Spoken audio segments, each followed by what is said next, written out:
نحمده ونصلي على رسوله الكريم اما بعد فقد قال الله تبارك وتعالى كما ورد في سورة بني اسرائيل اعوذ بالله من الشيطان الرجيم بسم الله الرحمن الرحيم وقضى ربك ألا تعبدوا إلا إياه وبالوالدين إحسانا إما يبلغن عندك الكبر أحدهما أو كلاهما فلا تقل لهما أف ولا تنهرهما وقل لهما قولا كريما واخفض لهما جناح الذل من الرحمة وقل رب ارحمهما كما ربياني صغيرا ربكم أعلم بما في نفوسكم ان تكونوا صالحین فإنه كان للأوابین غفورا صدق اللہ العظیم رب اشرح لي صدری ویسر لي امری واحلل عقدۃ من لسانی یفقہوا قولی اللہم ربنا الہمنا رشدنا واعذنا من شرور انفسنا اللهم ارنا الحق حقا وارزقنا اتباعه وارنا الباطل باطلا وارزقنا اجتنابه اللهم وفقنا لما تحب وترضى آمین یا رب العالمین۔ معزز حاضرین اور محترم خواتین، مطالعہ قرآن حکیم کے جس منتخب نصاب کا ایک سلسلے وار درس ان مجالس میں ہو رہا ہے، آپ کو یاد ہوگا کہ اس کا پہلا حصہ 4 جامع اسباق پر مشتمل تھا۔ از روئے قرآن انسان کی کامیابی اور فوز و فلاح اور اخروی نجات کے لیے 4 شرائط کیا ہیں، یہ ان 4 اسباق میں مختلف اسلوبوں کے ساتھ سامنے آئی۔ اس کے بعد دوسرے حصے میں جو پہلی ہے شرط اولین نجات کی، کامیابی کی، فوز و فلاح کی، یعنی ایمان، اس ایمان سے متعلق بہت سے مباحث سامنے آئے۔ پھر اب تیسرے حصے میں اعمال صالحہ، اس کی بحث ہے جو ابھی جاری ہے۔ اس بحث کے ضمن میں سب سے پہلے ہم نے قرآن حکیم کے 2 مقامات، سورہ مومنون کی آیات اور ہم مضمون آیات سورہ معارج کی، ان کا مطالعہ کیا، جس سے معلوم ہوگا کہ جو انفرادی سیرت و کردار کی تعمیر کے لیے جو بنیادیں ہیں وہ کیا ہیں۔ از روئے قرآن تعمیر شخصیت، تعمیر ذات، یا علامہ اقبال کی اصطلاح میں تعمیر خودی، اس کی اساسات کیا ہیں، بنیادیں کیا ہیں۔ پھر ہم نے انفرادی شخصیت کی ایک ایسی تصویر دیکھی سورہ فرقان کے آخری رکوع میں جو پوری طرح میچور ہے، یعنی جیسے کہ کسی عمارت میں ایک تو فاؤنڈیشنز ہوتی ہیں، پھر ان فاؤنڈیشنز کے اوپر جو عمارت کھڑی ہوتی ہے اس میں بھی ایک سٹرکچر ہے، اور ایک سٹرکچر کے بعد آپ کو معلوم ہے فنیشنگ ٹچز ہوتی ہیں، آرکیٹیکچرل، اس میں بیوٹی پیدا کرنے کے لیے۔ تو بندہ مومن کی جو دل آویز شخصیت ہے، اس کے خد و خال یہ سورہ فرقان کے آخری رکوع کی روشنی میں ہمارے سامنے آئے۔ اس کے بعد سلسلہ شروع ہوا انسان کی اجتماعی زندگی کا۔ تو اجتماعی زندگی کا پہلا قدم کیا ہے؟ ایک مرد اور ایک عورت کے درمیان رشتہ ازدواج، کہ جس سے پھر آگے اولاد ہوتی ہے، پھر ایک خاندان کی شکل بنتی ہے۔ اور ظاہر بات ہے کہ معاشرہ کیا ہے، وہ خاندانوں کا اجتماع ہے۔ اگر پاکستان کی آبادی 14 کروڑ ہے اور آن دی ایوریج ایک خاندان کے 7 افراد لیں، تو اس کا مطلب ہے پاکستان کا معاشرہ 2 کروڑ خاندانوں پر مشتمل ہے۔ تو اس لیے وہ جو خاندانی زندگی کی بنیادیں ہیں، اس میں 2 انتہائیں سامنے آئیں۔ سورہ طلاق میں اگر یہ کہ شوہر اور بیوی میں ناچاقی ہو اور مزاج ان کے نہ مل سکے، عدم موافقت ہو، تو سیپریشن، طلاق کا راستہ کھلا ہے، لیکن اس کے قواعد ہیں، ضوابط ہیں، طریقے ہیں، آداب ہیں، شرائط ہیں۔ اور دوسری انتہا یہ ہے کہ اتنی زیادہ محبت ہو جائے کہ اس سے شریعت کے احکام میں خلل پڑنے لگے، وہ بھی غلط ہے۔ تو اس پر ہم نے تفصیل سے سورہ تحریم کا مطالعہ کیا۔ اب ایک قدم ہم آگے چل رہے ہیں کہ ان خاندانوں سے جو معاشرہ وجود میں آتا ہے، اس معاشرے کے استحکام کے لیے کیا کیا بنیادیں ہیں، پھر اس معاشرے کے اندر ویلیوز کیا ہیں، وہ اقدار کیا ہیں جنہیں کہ پروموٹ کیا جائے گا. اگر اسلامی معاشرہ ہوگا تو کن چیزوں کو پروموٹ کیا جائے گا، کن چیزوں کی ترویج ہوگی، اشاعت ہوگی، تشویق ہوگی، ترغیب ہوگی. اور وہ سوشل ایونز کا کانسیپٹ کیا ہے کہ اس معاشرے میں سے ان ایونز کو ختم کیا جائے گا، بدیوں کا استحصال کیا جائے گا. اس موضوع پر یہ سورہ بنی اسرائیل کے جو 2 رکوع ہیں، تیسرا اور چوتھا، یہ نہایت جامع ہے، نہایت اہم ہے قرآن مجید کے اندر. معاشرتی زندگی کے خد و خال، استحکام معاشرہ کے لیے کیا کیا تدابیر ہیں، اور اس کو پاک صاف رکھنے کے لیے کیا اقدامات لازمی ہیں. یہ جو 2 رکوع ہیں، ان کے بارے میں حضرت عبداللہ ابن عباس رضی اللہ تعالی عنہما کا یہ قول ہمیں ملتا ہے کہ یہ در حقیقت تورات میں جو 10 کمانڈمنٹس دیے گئے تھے بنی اسرائیل کو، یہ ان کا قرآنک ورشن ہے. قرآن مجید میں وہ 10 کمانڈمنٹس، یہ کرو یہ نہ کرو، یہ کرو یہ نہ کرو، 10 احکام عشرہ مشہور ہیں تورات کے، کہ جو پتھر کی سلوں کے اوپر لکھ کر اللہ تعالیٰ نے اور حضرت موسیٰ علیہ السلام کو کوہ طور پر عطا کر دیے تھے. دی 10 کمانڈمنٹس، احکام عشرہ. وہ احکام عشرہ جو ہے در حقیقت انہی کی ایک تعبیر ہے جو قرآن مجید میں ان آیات کے ذریعے سے ہو رہی ہے. اور یہ نوٹ کر لیجئے کہ اس وقت تک نوع انسانی جو تمدن کا آخری ارتقائی مقام ہے ریاست، اس تک نہیں پہنچی تھی. ابھی معاشرہ ہی گویا کہ سب سے بڑی شے تھی، معاشرہ، سوسائٹی. آج کی دنیا میں آپ کو معلوم ہے کہ سوسائٹی سے اوپر اسٹیٹ کا کانسیپٹ ہے، ایک منظم ادارہ ہے، اس کی ایک دستور کی حیثیت ہوتی ہے، اس کے اندر تمام بنیادی امور طے کیے جاتے ہیں کہ لوگوں کا معاملات آپس میں کس طور سے چلیں گے، فیصلے کیسے ہوں گے، قانون کیسے بنیں گے. تو وہ جو ریاست کی سطح پر اسلام کی جو ہدایت اور رہنمائی ہے، وہ پھر اس سے اگلا سبق ہے سورہ حجرات، کہ جو ملی اور ریاستی سطح پر اسلام کی تعلیمات کی نہایت جامع صورت ہے. اب ہم شروع کر رہے ہیں سورہ بنی اسرائیل کا تیسرا رکوع. اس میں سب سے پہلے فرمایا جو دین کی بنیادی تعلیم ہے، وَقَضَىٰ رَبُّكَ أَلَّا تَعْبُدُوا إِلَّا إِيَّاهُ. اے نبی، آپ کے رب نے یہ فیصلہ کر دیا ہے، طے کر دیا ہے کہ تم نہیں پوجو گے کسی کو سوائے اس کے. یعنی عبادت اللہ کے سوا کسی کی نہیں ہے. توحید فی العبادہ، اور توحید فی العبادہ پر ہم پڑھ چکے اس سے پہلے کہ یہ در حقیقت 2 حصوں میں منقسم ہوگی. توحید فی الاطاعت، اللہ کے احکام کی اطاعت کاملہ، اور اللہ کے کسی حکم کے خلاف کسی کے حکم کو نہ ماننا. والدین کا حکم مانو بشرطے کہ وہ اللہ کے حکم کے خلاف نہ ہو. اگر اللہ کے حکم کے خلاف حکم دے مت مانو. حکام کا کہنا مانو بشرطے کہ وہ اللہ کے حکم کے خلاف نہ ہو. اگر حکام کا کہنا جو ہے وہ اللہ کے حکم کے خلاف ہو تو مت مانو. لا طاعة ولا سمع، نہ سنیں گے نہ اطاعت کریں. اور نمبر 2 ہے توحید فی المحبہ، محبت کی توحید. اللہ سے بڑھ کر کوئی محبوب نہ رہے. والذین آمنوا اشد حبا للہ. تو توحید فی الاطاعت اور توحید فی المحبہ، محبت، یہ دونوں جمع ہوتی ہیں تو توحید فی العبادت بنتی ہے. اسی پر اس سورہ بنی اسرائیل کا جوڑا ہے سورہ کہف، اس کی جو آخری آیت ہے فَمَنْ كَانَ يَرْجُو لِقَاءَ رَبِّهِ فَلْيَعْمَلْ عَمَلًا صَالِحًا وَلَا يُشْرِكْ بِعِبَادَةِ رَبِّهِ أَحَدًا. جو کوئی شخص بھی اپنے رب سے ملاقات کا امیدوار ہے، اسے نمبر 1 دیکھنا چاہیے کہ اس کے اعمال اچھے ہوں، درست ہوں، اور دوسرے یہ کہ وہ اللہ کی عبادت میں کسی اور کو شریک نہ کرے. تو گویا کہ معاشرتی سطح پر بھی، اور اس سے آگے چل کر ہم دیکھیں گے کہ ریاستی اور ملی سطح پر بھی پہلا حکم یہی ہوگا، توحید.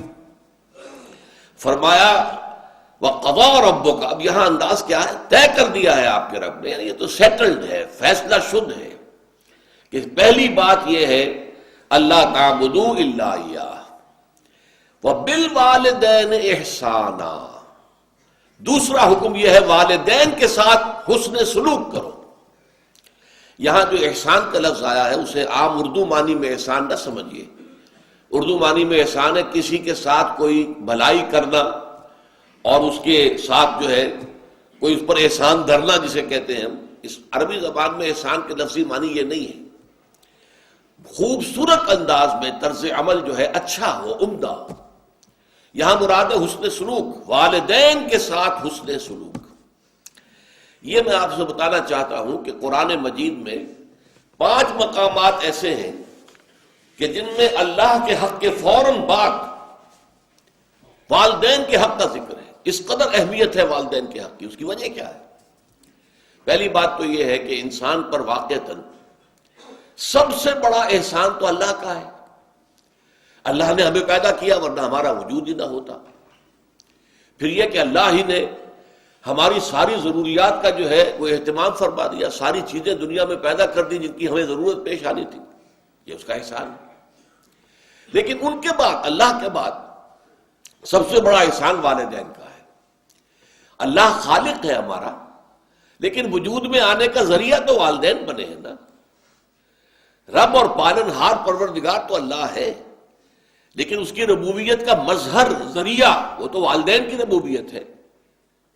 والدین نے پالا پوسا ہے، ماں نے اپنے پیٹ میں رکھا ہے 9 ماہ تک، اور پھر اپنی چھاتیوں سے اپنے جسم کی توانائی جو ہے وہ نچوڑ کر دودھ کی شکل میں پلائی ہے 2 سال تک۔ تو کتنا بڑا احسان ہے۔ والد نے بھاگ دوڑ کر کے اس کی اور ماں کی، دونوں کی جو معاش کی ضروریات ہیں وہ فراہم کی ہیں، اور شفقت اور محبت والدین کی ہے کہ جس کے تحت اس کا یہ سارا پروان چڑھنا ممکن ہوا ہے۔ تو حق کا معاملہ جہاں بھی آئے گا تو والدین کا حق اللہ کے حق کے فوراً بعد۔ اب دیکھیے یہ بھی ترتیب کی بات ہوتی ہے، جیسا کہ میں نے جو دوسرا سبق تھا آیا بر کا تو عرض کیا تھا کہ اگر تو اطاعت کی بات ہوگی تو اللہ کے بعد رسول، محبت کی بات ہوگی اللہ کے بعد رسول، اسی طریقے سے ارکان اسلام کی بات ہوگی تو کلمہ شہادت کے بعد فوراً نماز، لیکن وہاں نیکی کی بات ہو رہی تھی تو ایمان کے فوراً بعد وَآتَ الْمَالَ عَلَىٰ حُبِّهِ ذَوِي الْقُرْبَىٰ وَالْيَتَامَىٰ وَالْمَسَاكِينَ وَابْنَ السَّبِيلِ، یہ مقدم ہو گیا۔ تو موضوع کے اعتبار سے ترتیب و تقدیم بدل جاتی ہے۔ اطاعت کی بات ہوگی تو اطیعوا اللہ و اطیعوا الرسول، اطاعت کرو اللہ کی اور اطاعت کرو اس کے رسول کی صلی اللہ علیہ وسلم۔ محبت کی بات ہوگی تو اللہ کی محبت کے بعد رسول کی محبت، لیکن حقوق کی بات ہوگی تو اللہ کے حق کے فوراً بعد والدین کا حق۔ چنانچہ دیکھیے سب سے پہلے سورہ بقرہ میں آیا ہے وَإِذْ أَخَذْنَا مِيثَاقَ بَنِي إِسْرَائِيلَ لَا تَعْبُدُونَ إِلَّا اللَّهَ وَبِالْوَالِدَيْنِ إِحْسَانًا وَذِي الْقُرْبَىٰ وَالْيَتَامَىٰ وَالْمَسَاكِينِ وَقُولُوا لِلنَّاسِ حُسْنًا۔ یاد کرو جب کہ اللہ تعالیٰ نے بنی اسرائیل سے ایک عہد لیا تھا۔ وہ عہد کیا تھا؟ نمبر 1 لا تعبدون الا اللہ، وہی بات جو ہم یہاں پڑھ رہے ہیں وَقَضَىٰ رَبُّكَ أَلَّا تَعْبُدُوا إِلَّا إِيَّاهُ۔ نمبر 2 وَبِالْوَالِدَيْنِ إِحْسَانًا، والدین کے ساتھ حسن سلوک، نیک سلوک۔ اس کی اصل میں آپ حکمت بھی سمجھ لیجئے۔ حکمت کیا ہے؟ حکمت یہ ہے کہ والدین کے ساتھ اگر حسن سلوک کا کسی معاشرے میں رواج ہے تو والدین بھی اپنے پورے اطمینان کے ساتھ، طمانینت قلبی کے ساتھ اپنے آپ کو اولاد میں انویسٹ کر دیں گے۔ کسی معاشرے میں اگر شکل یہ ہو جائے کہ نوجوان جو ہیں وہ اپنے بوڑھے والدین کے ساتھ حسن سلوک نہ کریں تو پھر والدین بھی بچ بچ کر چلیں گے، وہ اپنے آپ کو کلیتاً اپنی اولاد میں انویسٹ نہیں کریں گے، اپنے بڑھاپے کے لیے کچھ بچا بچا کے رکھیں گے۔ کیا پتہ اولاد کیا ہمارے ساتھ سلوک کرے، تو ہمیں اپنے بڑھاپے کے لیے کچھ پہلے سے انتظام کر لینا چاہیے۔ وہ جو گہری محبت ہوتی ہے کہ جس کے ساتھ والدین اپنی جوانی کی توانائیاں جو ہیں وہ کھپاتے ہیں اپنی اولاد کو پروان چڑھانے میں، اور انہیں اطمینان ہوتا ہے کہ ہم اگر بوڑھے ہوں گے تو ہماری دیکھ بھال کرنے والی ہماری یہ اولاد ہوگی، یہ ہمارے بڑھاپے کا سہارا بنیں گے، یہ ہماری ضعیفی کی لاٹھی بنیں گے۔ اور جب یہ شکل ہوتی ہے تو خاندان کا ادارہ مضبوط ہوتا ہے۔ کسی معاشرے میں اگر یہ شکل نہ رہے، والدین کو یہ توقع نہ ہو کہ اولاد ہماری خبر گیری کرے گی ہمارے بڑھاپے کی زندگی میں، تو پھر وہ بھی اپنے آپ کو اس طور سے اپنے اولاد کے اوپر لگائیں گے نہیں، بلکہ بچا بچا کر رکھیں گے۔ یہ صورتحال آج مغرب کے معاشرے میں ہمیں نظر آتی ہے. لڑکے 13-14 برس کے ہو جائیں تو نکل جاؤ گھر سے، جاؤ اپنے پاؤں پر کھڑے ہو جاؤ. لڑکیاں 16 برس کی ہو جائیں نکل جاؤ، خود معاش اپنی تلاش کرو جہاں تمہیں، ہاں جب تک کوئی تمہارا رین بسیرا نہیں ہے رات کو یہاں آ کے سو جایا کرو، ٹھیک ہے، ورنہ اپنا رین بسیرا بھی اور بناؤ. وہ پھر اپنی ساری جو بھی ہے انکم بچا کر رکھتے ہیں اپنے بڑھاپے کے لیے. لہٰذا ظاہر بات ہے کہ پھر اولاد کے اندر وہ محبت کہاں سے آ جائے گی والدین کے لیے. تو یہ صورتحال جو مغرب کے معاشرے میں جو معاشرہ برباد ہوا ہے، تباہ ہوا ہے، اسی لیے پھر وہ کیا کرتے ہیں کہ بوڑھے والدین کو لے جا کے اولڈ ہاؤسز کے اندر ڈپازٹ کر دیتے ہیں، اور وہ والدین ترستے رہتے ہیں، کبھی بچوں کی شکل دیکھنی نصیب نہیں ہوتی. آپ کو معلوم ہونا چاہیے کہ مغرب میں یہ جو کرسمس کا تہوار ہے اس کی اصل اہمیت کس اعتبار سے باقی رہ گئی ہے، کوئی مذہبی اہمیت نہیں ہے، کہ توقع ہوتی ہے بوڑھے والدین کو کہ کم سے کم اس موقع پر تو بیٹے بیٹیاں کہیں آ کر ہمیں دیکھ لیں گے، ہم سے مل جائیں گے، ہمیں ان کی شکلیں دیکھنی نصیب ہو جائے گی. اور اکثر و بیشتر وہ مایوسی بھی ہوتی ہے کہ کرسمس میں بھی کوئی نہیں آتا پوچھنے کے لیے. یہ ہے حکمت. لہذا جیسا کہ میں نے عرض کیا، قرآن مجید میں یہ 5 مرتبہ سورہ بقرہ میں وَإِذْ أَخَذْنَا مِيثَاقَ بَنِي إِسْرَائِيلَ لَا تَعْبُدُونَ إِلَّا اللَّهَ وَبِالْوَالِدَيْنِ إِحْسَانًا. اسی طرح سورہ نساء میں وَاعْبُدُوا اللَّهَ وَلَا تُشْرِكُوا بِهِ شَيْئًا وَبِالْوَالِدَيْنِ إِحْسَانًا. اللہ کی بندگی کرو، پرستش کرو، اطاعت کرو، اور اس کے ساتھ کسی شے کو شریک نہ ٹھہراؤ، اور والدین کے ساتھ نیک سلوک کرو، اچھا سلوک کرو. پھر سورہ انعام میں فرمایا ہے قُلْ تَعَالَوْا أَتْلُ مَا حَرَّمَ رَبُّكُمْ عَلَيْكُمْ أَلَّا تُشْرِكُوا بِهِ شَيْئًا وَبِالْوَالِدَيْنِ إِحْسَانًا. اے نبی ان سے کہہ دیجئے، اے لوگو تم نے جو اپنی من گھڑت بنا لی ہیں شریعتیں، یہ حلال یہ حرام، یہ حلال یہ حرام، بغیر اس کے کہ اللہ تعالیٰ کی کسی کتاب میں اس کی کوئی سند آئی ہو، تو ان باتوں کو چھوڑو، توہمات کو. آؤ میں تمہیں بتاؤں اللہ نے تمہیں کیا احکام دیے، کن چیزوں کو حرام ٹھہرایا ہے. قُلْ تَعَالَوْا أَتْلُ مَا حَرَّمَ رَبُّكُمْ عَلَيْكُمْ. آؤ میں تمہیں بتاؤں تمہارے رب نے تم پر کیا کیا چیزیں حرام کی ہیں. اللہ تشرکوا بہ شیئا وبالوالدین احسانا، اللہ کے ساتھ کسی اور کو شریک نہ ٹھہرانا، اور والدین کے ساتھ حسن سلوک. تو یہ میں نے چند مثالیں آپ کو بتا دی ہیں کہ قرآن مجید میں پھر یہ بنی اسرائیل کا جو ہم پڑھ رہے ہیں ابھی، یہ 3واں رکوع ہے. اور حضرت ابن عباس رضی اللہ تعالی عنہما کا میں قول آپ کو سنا چکا ہوں کہ یہ در حقیقت احکام 10 جو تھے، 10 کمانڈمنٹس، یہ ان کا قرآنک ورشن ہے. وَقَضَىٰ رَبُّكَ أَلَّا تَعْبُدُوا إِلَّا إِيَّاهُ وَبِالْوَالِدَيْنِ إِحْسَانًا. اس موضوع پر والدین کے حقوق کے ساتھ کے اعتبار سے یہ قرآن مجید کا ذروۂ سلام ہے. یہ مقام اما یبلغن عندک الکبر احدہما او کلاہما، اگر ان میں سے کوئی ایک یا دونوں تمہارے پاس بڑھاپے کی عمر کو پہنچ ہی جائیں، اما یبلغن عندک تمہارے پاس پہنچ جائیں اگر ان میں سے احدہما ان میں سے کوئی ایک او کلاہما یا دونوں. تو اب دیکھیے احکام کیا ہیں. بوڑھے والدین، فلا تقل لہما اف. نمبر 1، انہیں اف تک مت کہو. اف کیا ہے؟ بڑی چھوٹی سی شے، کوئی حقارت آمیز شے، ناخن جو تراش دیے جاتے ہیں ان کو بھی اف کہتے ہیں. اتنی سی چھوٹی بات بھی ان سے نہ کہو کہ ان کی گستاخی جو ہے اس درجے میں ہو رہی ہو.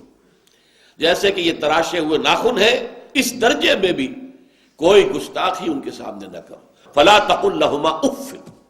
اف ہے آپ پر. ہمارے ہاں یہ لفظ اف زیادہ استعمال نہیں ہوتا، تف استعمال. تف ہے تم پر، تف ہے آپ پر. نہیں، ہرگز نہیں. اف لکما وما تعبدون، حضرت ابراہیم علیہ السلام نے فرمایا تھا، سورہ انبیاء میں ہے موجود یہ. اف لکما. سورہ احقاف میں جو سرکش اولاد ہوتی ہے ان کے بارے میں کہا گیا وہ اپنے والدین کو اف لکما، آپ پر تف ہو. نہیں، لیکن یہاں جو حکم ہے فلا تقل لہما اف، انہیں اف تک نہ کہو. نمبر 2، ولا تنہرہما، کبھی انہیں جھڑکنا مت. اما السائل فلا تنہر، سورۃ الضحیٰ جو ہے اس کی جو آخری آیت ہے، تو کسی کو جھڑک دینا، کسی سائل کو جھڑکنا نہیں ہے، اگر نہیں کوئی دے سکتے تو آپ شرافت کے ساتھ اسے معذرت کر لیں، بس اللہ اللہ خیر صلی اللہ بھی معاف کیجئے، بس جھڑکو مت۔ ولا تنہرہما، نمبر 3، وقل لہما قولا کریما، ان کے ساتھ گفتگو کرو بڑے ادب کے ساتھ، ان کا احترام ملحوظ رکھتے ہوئے بات کرو، لیکن یہ ہے کہ اس کے اندر احترام ملحوظ ہونا چاہیے، ادب ملحوظ رہنا چاہیے، ایسا نہ ہو کہ ان کے دل کو ٹھیس لگے۔ یہی ہے وہ جو بچہ سا تھا ہماری گود میں کھیلتا تھا، اس کی نجاستیں ہم صاف کرتے تھے، اس کو دودھ ہم پلاتے تھے، اس کو چلنا ہم نے انگلی پکڑ پکڑ کر، آج کل تو خیر اور بہت سی چیزیں ایجاد ہو گئی ہیں، واکرز ہیں اور کیا کیا ہے، لیکن پہلے کیا ہوتا تھا، والدین ہی انگلی پکڑ کر چلایا کرتے تھے اور چلانا سکھاتے تھے۔ آج یہ سینہ تان کر بات کر رہا ہے ہم سے، آج یہ اس طریقے سے جو ہے گستاخانہ انداز اس نے ہمارے سامنے اختیار کیا ہے، وہ دل کو ٹھیس لگے گی۔ میں نے اس سے پہلے بھی ایک مرتبہ آپ کو بتایا تھا کہ صرف 2 چیزیں ایسی ہیں جن کو محبت اور تعظیم کے انداز میں دیکھنا بھی عبادت ہے، محض دیکھنا اور کچھ نہیں کر رہا۔ ایک خانہ کعبہ، محبت بھرے انداز میں آپ بیٹھے ہوئے، صرف نہ آپ طواف کر رہے ہیں، طواف کریں گے تو اور ثواب ہوگا، آپ بیٹھے ہیں صرف اور دیکھ رہے ہیں، اور اس کے اندر احترام ہے، تعظیم ہے۔ اللہم زد بیتک ھذا تشریفا و تکریما و تعظیما۔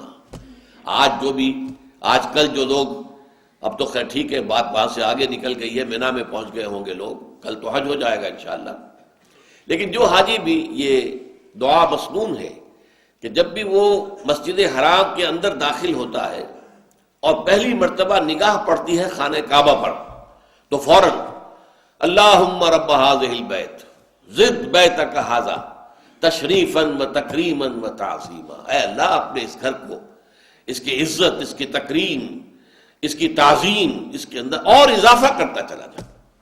تو یہ انسان اگر صرف خانہ کعبہ کو بیٹھ کر دیکھتا رہے تب بھی عبادت ہے، ثواب ہے۔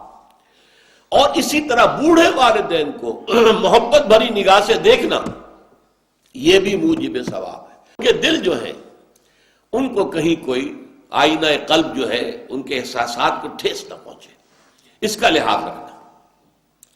اما یبلغن عندک الکبر احدہما او کلاہما فلا تقل لہما اف ولا تنہرہما وقل لہما قولا کریما واخفض لہما جناح الذل من الرحمہ، اور ان دونوں کے سامنے اپنے کندھوں کو شفقت کے ساتھ، ادب کے ساتھ جھکا کر رکھو۔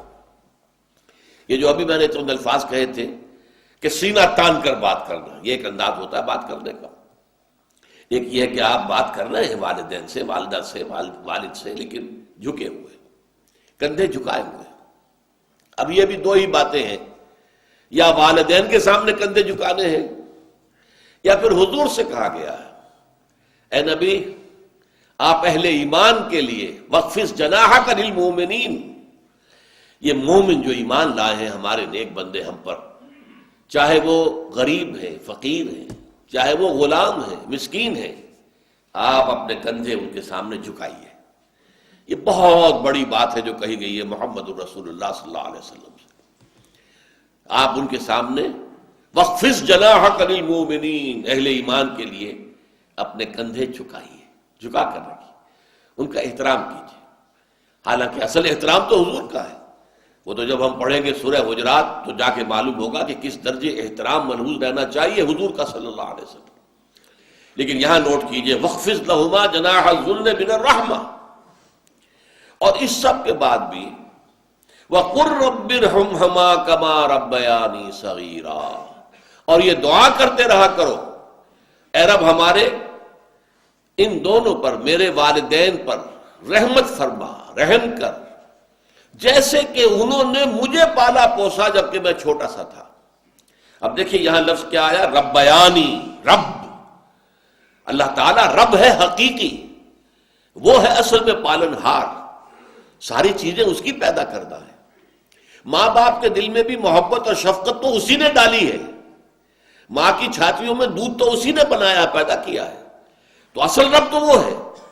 لیکن اس کی ربوبیت کا ظہور جو ہو رہا ہے عالم واقعہ میں، عالم مادی میں، وہ والدین کی ربوبیت ہے۔ والدین پال رہے ہیں، پوس رہے ہیں، اپنی راتوں کی نیندیں حرام کرتے ہیں، بچے کو تکلیف ہے تو والدین نہیں سو سکتے، کوئی اور معاملہ ہے تو اس ظاہر بات ہے کہ ان کا آرام چین بالکل حرام ہو جاتا ہے۔ یہ ہے در حقیقت۔ اب ان کا بدلہ کیا چکا سکتا ہے آدمی؟ میں نے بار عرض کیا ہے کہ شکر جو ہے وہ شکر کا تقاضا یہ ہے کہ انسان حق ادا کرنے کی کوشش کرے۔ حل جزاء الاحسان الا الاحسان، کسی نے آپ کے ساتھ بھلائی کی ہے تو آپ کو بھی اس کے ساتھ بھلائی کرنی چاہیے، لیکن والدین نے جو بھلائی تمہارے ساتھ کی ہے تم اس کا بدلہ کیا دے سکتے ہو؟ اگر تم نے ان کے بڑھاپے میں خبر گیری کر بھی لی تب بھی وہ بدلہ نہیں ہو سکتا کہ جو انہوں نے تمہارے وجود میں آنے اور تمہارے لیے جو مشقتیں جھیلی ہیں، جو ایثار کیا ہے، جو قربانیاں دی ہیں تمہیں پالنے پوسنے کے لیے، اس کا بدلہ نہیں ہو سکتا۔ اس کا بدلہ ایک ہی ہے، اور وہ کیا ہے؟ اللہ سے دعا کیا کرو، وَقُلْ رَبِّ ارْحَمْهُمَا كَمَا رَبَّيَانِي صَغِيرًا، پروردگار ان دونوں پر رحم فرما، رحمت نازل فرما، ان کی مغفرت فرما، ان کے درجات بلند کر، ان کی غلطیوں سے درگزر فرما، ان کے گناہوں کو بخش دے، ان کی غلطیوں سے چشم پوشی اختیار فرما پروردگار۔ اور یہ در حقیقت میں تجھ سے درخواست کیوں کر رہا ہوں کہ مجھ پر ان کے احسان کا بہت بڑا بوجھ ہے، ان کے احسانات کا بدلہ میں نہیں چکا سکتا۔ وَقُلْ رَبِّ ارْحَمْهُمَا كَمَا رَبَّيَانِي صَغِيرًا، اور کہا کرو اے رب ہمارے، اے رب میرے ان والدین کے اوپر، بوڑھے والدین پر رحم فرما۔ اور ظاہر بات ہے کہ یہ سلسلہ جو ہے یہ صرف زندگی کا نہیں ہے، ان کے انتقال کے بعد بھی رب ارحمہما کما ربیانی صغیرا، رب اغفر لی ولوالدی وارحمہما کما ربیانی صغیرا، یہ آپ کی نمازوں کے ساتھ دعاؤں میں مستقل دعا ہو جانی چاہیے کہ اے پروردگار مجھے بھی بخشش فرما دے، مجھے بھی بخش دیجو، اور پھر میرے والدین کو بھی بخش دیجو، اور ان پر رحمت نازل کیجو جیسے کہ اس نے مجھے پالا پوسا تھا جبکہ میں چھوٹا سا تھا۔ وَقُلْ رَبِّ ارْحَمْهُمَا كَمَا رَبَّيَانِي صَغِيرًا۔ ابھی اس مضمون کا ایک اہم حصہ باقی ہے، اور وہ کیا ہے کہ والدین میں سے والدہ کا مقام جو ہے وہ 3 گنا زیادہ ہے۔ اس پر انشاءاللہ تعالی اب اگلی نشست میں گفتگو ہوگی۔ اقول قولی ھذا واستغفر اللہ لی ولکم ولسائر المسلمین والمسلمات۔